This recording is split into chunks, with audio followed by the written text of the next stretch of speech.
Fala moçada, bom dia, boa tarde, boa noite. Então estamos aqui agora para falar sobre a socialização dos indivíduos. Após assistirmos lá, né, a série do Wallace e João Vitor, Cidade dos Homens, grande clássico aí, podemos chamar do cinema nacional. Galera, então, né, nós temos uma questão aí que é importantíssima, né, na sociologia e em todas as ciências humanas, nas humanidades, né, que é sobre: será que nós temos o indivíduo, ele tem liberdade, né, para decidir sobre suas ações em relação à sociedade, ou é a sociedade que influencia as nossas ações, né? Então, esta relação dual aí é o que nós pretendemos, né, abordar em relação à socialização, né? Então, esse dilema que nós temos, né, e que nós precisamos preencher esse dilema, né, a sociologia pretende, né, esclarecer muitas questões em relação a isso, né? Nós somos realmente livres, né, ou nós somos fruto, né, da sociedade? Então, galera, então este é a ideia, né? Pensamento, ação dos indivíduos que influenciam a sociedade como um todo, ou é o contrário? É a sociedade que influencia e determina o pensamento e o comportamento de cada indivíduo. Então, galera, a socialização dos indivíduos nada mais é do que nós pensarmos o que nós somos, né? E nós somos o resultado daquilo que aprendemos, nós aprendemos na relação com outros seres humanos, tanto valores, né? O que nós damos valor, né? Nós damos valor a algumas coisas, por exemplo, se a gente for pensar em esportes, né? Vocês gostam muito de esportes, então se a gente for pensar, comparar, por exemplo, o americano, né? O estadunidense lá dos Estados Unidos, ele dá mais valor pro basquete, pro beisebol, né? E nós, por exemplo, damos muito mais valor pro futebol, né? Se a gente for comparar o valor que os clubes, né, que arrecadam nos Estados Unidos em relação a, a esse tipo de esportes é muito maior do que no Brasil. Se a gente for pensar em religiões, por exemplo, se a gente for pensar no mundo árabe, né, nos países árabes, o islamismo tem um valor muito maior do que o cristianismo, por exemplo, né? Então, isto tudo interfere na socialização dos indivíduos. Então, cada indivíduo ele vai ter esse processo de socialização em um determinado contexto, né? Então, valores, ideias, atitudes e fazeres comuns que vão fazer com que nós tenhamos, né, esse conjunto aí de características da nossa socialização específica, né? Então, isso significa dizer e afirmar que os nossos sentimentos sobre uma criança, por exemplo, nossas ideias sobre um determinado assunto, a forma como tratamos os idosos, o nosso modo de vestir, são aprendidos através do nosso contato com as gerações anteriores. Então pensem na seguinte situação, por exemplo, ainda quando nossas mães estavam grávidas, todas elas prepararam, né, um quarto para gente, um berço, uma decoração, expectativas, né? Então toda a nossa criação inicial na nossa infância, por exemplo, foi composta, né, de fatos que nos influenciaram. Por exemplo, o que me fez tornar vascaíno, por exemplo, foi um conjunto, né, de fatores das minhas gerações anteriores que fizeram com que tivesse essa influência sobre mim, né? Então, é claro que o indivíduo às vezes pode ter a liberdade de torcer para um time diferente da sua família. Então é exatamente essa questão, né, da dualidade. Será que nós temos liberdade ou nós não temos liberdade para escolher, né, aquilo que nós queremos seguir, né? Então aqui a gente vai vendo que alguns comportamentos, né, alguns fatos da nossa sociedade vão condicionando aí o nosso comportamento. Então aqui a gente tem, né, o que nós temos aqui? Nós temos não só uma relação social, mas como nós temos aqui uma regra de trânsito específica, né? Ou seja, o carro, quando tem uma faixa de pedestre, o carro tem que parar para os pedestres atravessarem. Aí a gente tem uma moça aqui, né? E a gente tem um idoso. O idoso provavelmente ele vai andar mais devagar e tal. E aí entra, né? Nós somos socializados o tempo todo, né? Não é só, eu tive uma socialização na infância e eu vou carregar ela para o resto da minha vida. Beleza. Mas é ao longo de toda a nossa trajetória em vida, né, que nós vamos sendo moldados também. Então, por exemplo, se a gente for pegar este senhor aqui, ele provavelmente na juventude dele não existia faixa de pedestre, né, que a faixa de pedestre é uma inovação aí dos anos 90 e tal. Então, o número de carros até era muito menor, né? Se a gente for voltar lá na infância dele, não existia tanto carro igual tem hoje nas ruas, por exemplo, né? Então, não era nem necessário ter uma faixa de pedestre. Então, isso faz com que a própria forma dele de se comportar vá se alterando, né? Então, aqui, por exemplo, né, o indivíduo contribuindo e ajudando para uma pessoa que tem deficiência visual, né? Então, atravessando. Então, por exemplo, essa cordialidade, né, também faz parte aí do nosso contexto, né, de vida. Então, aqui, né, eu trago algumas questões que nos fazem até lembrar lá do episódio, né, de Wallace e João Vitor. Por quê? Porque lá nós observamos, né, um contexto completamente diferente do João Vitor e do Wallace, né? Contextos de socialização diferente. Então, galera, nós temos aqui algumas características, né? Quando uma criança nasce, como ela será vista, né? Se ela for do sexo masculino, se for do sexo feminino, se ela for branca, se ela for negra, se ela for branca, se ela for pobre, se ela for rica, se ela tiver alguma deficiência física ou mental. Por exemplo, se a gente for pensar em deficiências físicas e mentais, eu gosto muito de lembrar do exemplo de Vikings, né, da série. Lá mostra o Ivar, né, que era um dos filhos do Ragnar, e ele nasce com uma deficiência nas pernas, né, ele não anda, ele acaba não tendo locomoção. E a primeira ideia de Ragnar era o que? Era matar o filho, porque na antiguidade, né, lá era anos 500 e tal, século 6. Na antiguidade, a ideia era o quê? Que uma pessoa com deficiência física ela não poderia viver, né? Ela seria um problema para as outras pessoas. Então, as pessoas faziam o quê? Elas literalmente matavam mesmo, né? Às vezes enterrava até viva um neném que nascesse com alguma deficiência. Coisa que já no século XX e no século XXI, no nosso século hoje, é impensável, né? Porque nós temos aí tanta nossa própria visão mudou e nós temos tanta tecnologia também que hoje consegue fazer uma relação de mais equidade, né? Entre as pessoas que têm algum tipo de deficiência, tanto física quanto mental. E a própria questão, né? A questão religiosa também influencia muito. Nós somos a sociedade brasileira é uma sociedade majoritariamente cristã, né? Então isso também é um fator que influencia aí a socialização. Então, galera, esse é um ponto importantíssimo, né? Que é onde a gente divide as duas fases aí da socialização.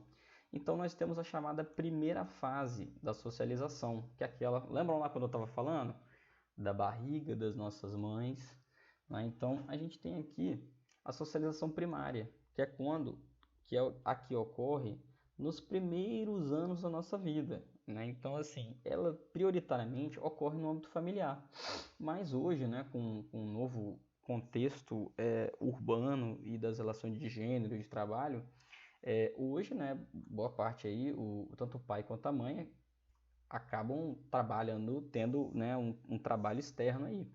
Então a criança também já com 6 meses já vai para a creche, por exemplo, né? Então a socialização primária ela já acontece um pouco na rua também. Tradicionalmente ela acontecia muito no lar, né? No ambiente doméstico, no ambiente familiar.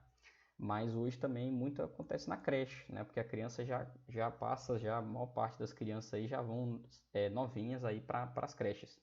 Então o que? São um conjunto de regras da família. Então existe família que vai ter uma regra específica, sei lá, para lavar louça, né? Tem outra família que não, né? Então vai ter uma família que tem uma forma de conversar, né? Às vezes usa muita gíria, ou uma família que usa mais expressões formais dentro de casa. Então, existem regras. Então, na socialização primária, nós vamos ter essas regras, né? A forma de se comportar da nossa família específica. Quando a gente vai para a socialização primária, é o famoso quando a gente confronta, né? Acaba confrontando então essas regras perante a sociedade, né? Então é quando a gente, a criança, por exemplo, né? Vamos supor, a criança começa a frequentar a casa de outras famílias, né? E aí você acaba tendo um comportamento, sei lá, que é diferente, né? Cada família tem uma forma de se comportar.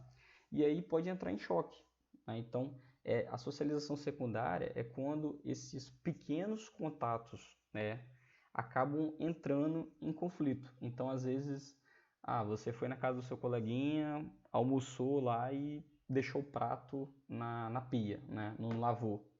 Às vezes, na casa daquele colega, né, é comum você, quando suja, você tem que imediatamente lavar uma louça, né, por exemplo. Ou às vezes, sei lá, às vezes na sua casa é comum ouvir música alta e na casa de um outro colega, né? Na casa de um outro colega não é comum, né? Então é quando aí nós temos aí ocorre a transição, né, da socialização, do que a gente achava que, aquilo é normal, lá em casa é normal acontecer aquilo e tal. E quando a gente vai passar a conviver com outras pessoas, a gente vai ver que aquilo não é tão normal assim, né? E que cada contexto, cada casa, cada família vai ter uma regra de comportamento diferente, né? Então, outros exemplos são questões por exemplo, da religião, o que a gente vai chamar de instituições sociais, né? Então, a gente geralmente divide essas instituições sociais aí em relação à socialização, realmente no contexto brasileiro, né? A gente tem a religião, nós temos a escola, a educação e nós temos também o Estado, né? Assim como a gente viu no exemplo anterior sobre a faixa de pedestre. A faixa de pedestre você pode pensar assim,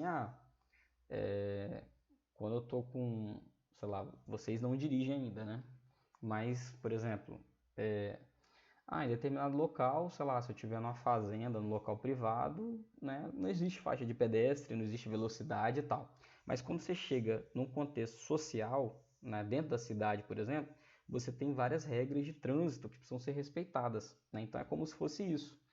Lá no seu âmbito familiar, vocês têm uma regra específica, mas quando você chega no contexto social, né, você tem outras regras que foram impostas aí e administradas pelo Estado, né, vamos dizer assim.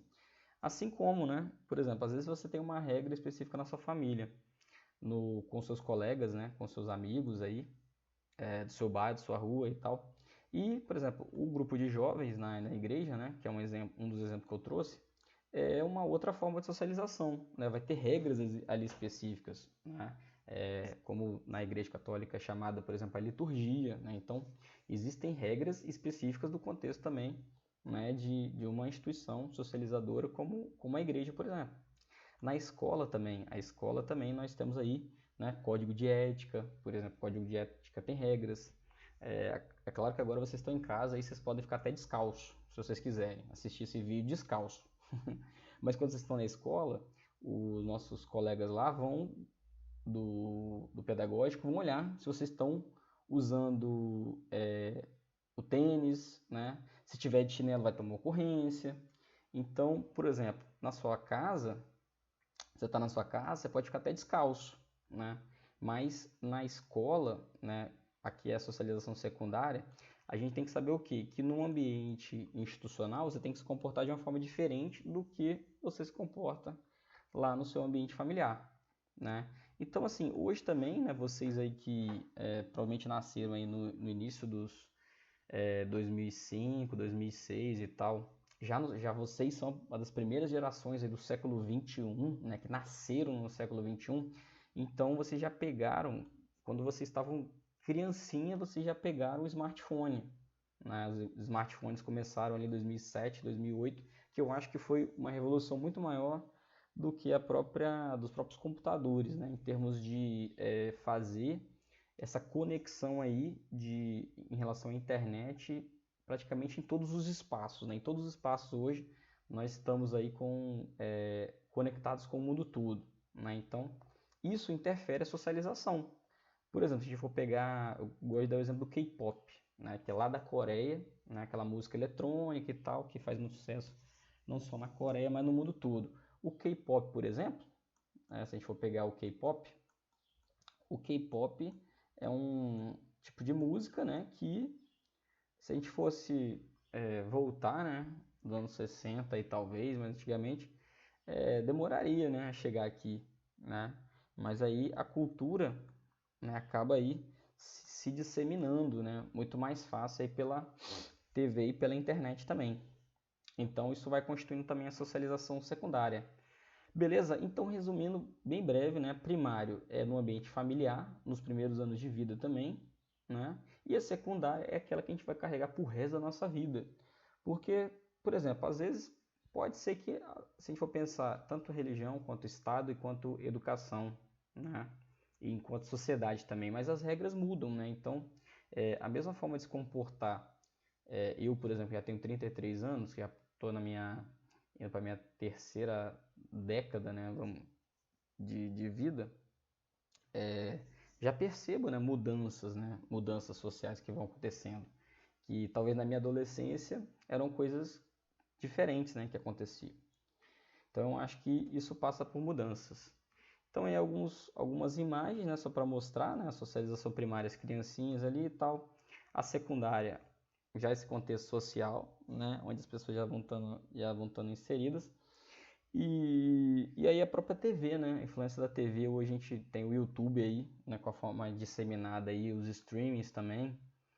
O YouTube é um tipo de streaming, né? Então, as pessoas... Ah, o que vocês estão fazendo?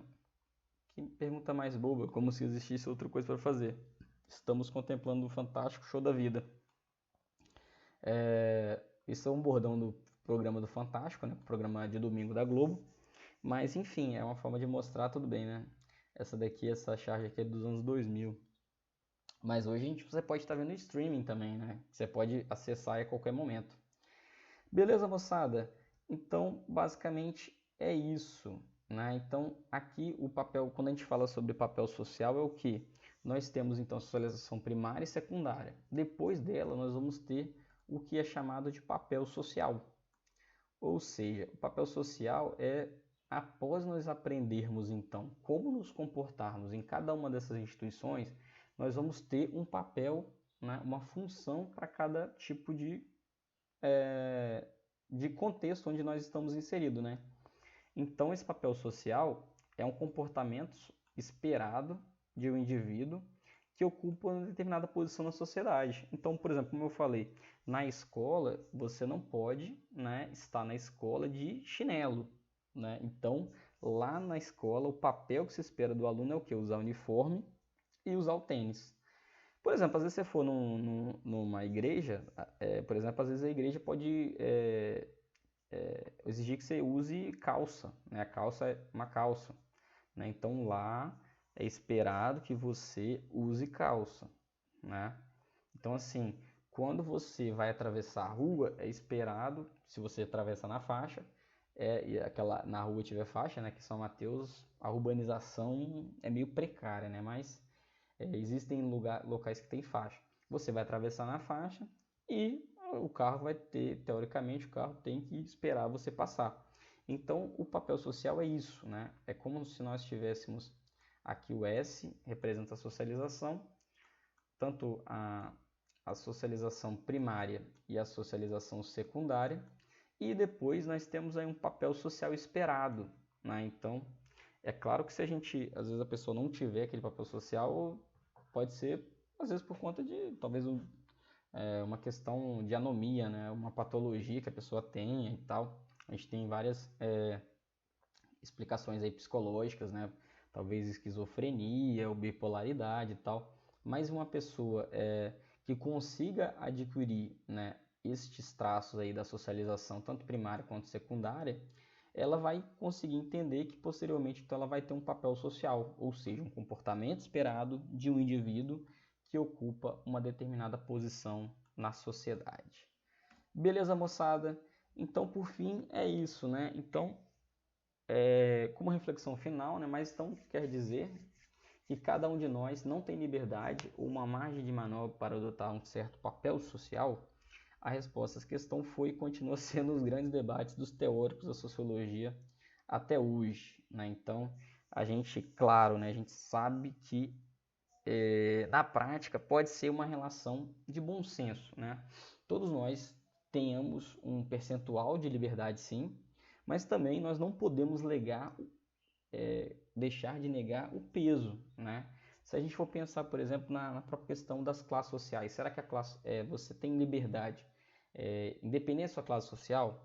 A gente observa aqui, se a gente observar, né, a trajetória, é uma trajetória ficcional, né? Foi criada aí no livro por Rosa Strauss, né? O livro foi criado em 1998, então existe um livro, né, chamado Wallace e João Vitor, e nós temos lá a série que foi gravada no ano de 2002, quando vocês ainda nem estavam nascendo, nem tinham nascido, né? Mas aí, com isso, galera, a gente pode entender aqui, por exemplo, um jovem preto e pobre, né, morador da favela, um jovem branco de classe média. Ele também, o João Vitor, tem seus problemas, né? Ele tem um amigo que é mais rico que ele, vamos dizer assim. A mãe dele aparentemente é professora e tal. Não é uma classe média, mas existe. Ele ainda tem um amigo que é mais rico, né? Que é rico, né? Que o pai é empresário, vai ser empresário lá de mel, né? Vai produzir mel e tal numa fazenda e tal, não sei o quê. E ele fica assim, caramba, eu tenho meus problemas e tal, mas e o Wallace, né? Coitado, o Wallace, a escola dele lá tá de uma greve eterna, parece. Ele tem problemas financeiros até para se alimentar, né? Então, olha aí, né, a desigualdade, né? Então, é claro que a liberdade, né, você pode dizer, não, o Wallace ele tem liberdade para decidir o que ele vai fazer, mas é uma liberdade muito limitada, né? Uma liberdade muito escassa, diferente do João Vitor, por exemplo, que o João Vitor, mesmo no cenário ali de rigor, né, pela renda da mãe e tal, não ser alta também, mas ele tem acesso, né? Ele consegue ter acesso à educação, ele consegue ter acesso a uma alimentação, ele tem uma certa tranquilidade, por exemplo, que o Wallace não tem. Então aí entra até um outro debate, que não é nenhum momento ainda sobre, por exemplo, meritocracia no Brasil, né, que mostra a nossa desigualdade social perante a socialização. Então, não tem como, né, falar sobre socialização no Brasil sem abordar, né? Nós somos uma sociedade extremamente heterogênea, extremamente desigual, né? Aí acaba ficando nítido, né, a questão do racismo também, né, do racismo estrutural, né, que vai para além de ações individuais das pessoas, que é o nosso legado histórico. Beleza, galera? Então, por hoje é isso em relação à socialização. Falou, valeu, galera, um abraço a todos.